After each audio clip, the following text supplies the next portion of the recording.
वहीं अखिल भारतीय अखाड़ा परिषद ने बांग्लादेश में हिंदुओं पर हो रहे हमले पर गहरी चिंता व्यक्त की है और केंद्र सरकार से इस मामले में दखल करने की मांग भी की है। बता दें कि साधु संतों का कहना है कि पहले तो केंद्र सरकार को वहां पर हिंदुओं पर हो रहे हमलों को रोकने के लिए कूटनीतिक रूप से पहल करनी चाहिए और यदि वहां पर हिंदुओं पर हमले नहीं रुकते तो वहां के हिंदुओं को भारत में शरण देने के लिए योजना बनानी चाहिए। उन्होंने ये भी कहा कि भारत ने बांग्लादेश बनाया है और भारत के खिलाफ वहां पर जो माहौल है वो चिंताजनक है। अखिल भारतीय अखाड़ा परिषद के राष्ट्रीय अध्यक्ष और महानिर्वाणी पंचायती अखाड़ा के सचिव महंत रविंद्र पुरी महाराज ने कहा कि अखाड़ा परिषद बांग्लादेश में हिंदुओं पर हो रहे हैं हमलों की कठोर शब्दों में निंदा करते हैं और इस मामले में वो केंद्र सरकार के साथ हैं। उन्होंने कहा कि केंद्र सरकार को इस बारे में कठोर कदम उठानी चाहिए। आगे उन्होंने कहा है कि अखाड़ा परिषद केंद्र सरकार के कुछ साल पहले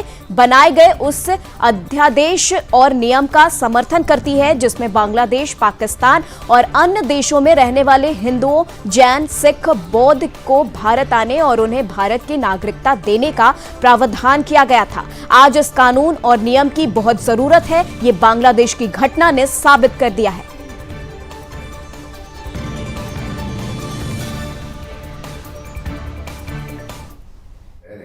उनके खिलाफ जो अत्याचार हो रहा है मैं उसकी भारत सरकार को इस पर जो है कूटनीतिक तौर पे जो विदेश नीति है कहीं न कहीं लगता है मुझे कि हमारी इंटेलिजेंस फेलियर है ये, क्योंकि इस प्रकार की इतनी बड़ी घटना घट गई और किसी को मालूम नहीं है। इंदिरा गांधी जी ने 1971 में बांग्लादेश बनाया, भारत की अहम भूमिका, और आज सारा बांग्लादेश का जो यूथ है या वहाँ की जो राजनीतिक पार्टियाँ हैं, एक पार्टी को छोड़कर सभी भारत के खिलाफ जहर उगल रही। इसका कारण क्या है? नंबर 2, जो सनातन धर्मावलंबी हिंदू धर्म से संबंधित जो हमारे भाई बहन वहाँ रह रहे हैं उनके खिलाफ जो अत्याचार हो रहा है मैं उसकी निंदा करता हूँ और बांग्लादेश की जो सैन्य शासन है उनसे भी मैं अपील करता हूँ कि इस पर तत्काल जो है कठोर कार्रवाई करें और भारत सरकार को भी इसके साथ में जो कठोरता से पेश आना चाहिए। स्ट्रिक्टली उनको कहना चाहिए कि इस प्रकार अगर हमारे यहाँ जो मूल निवासी हैं लोग, क्योंकि पश्चिम बंगाल का एक भाग रहा बांग्लादेश और आज की जो परिस्थितियाँ हैं, क्योंकि भारत के चारों तरफ इस प्रकार की स्थितियाँ बनती जा रही है कि मिनी पाकिस्तान बन जाएगा अगर सरकार ने वहाँ अभी ध्यान नहीं दिया। हमारी इंटेलिजेंस फेलियर है। वहीं खबर हल्द्वानी से बता दें,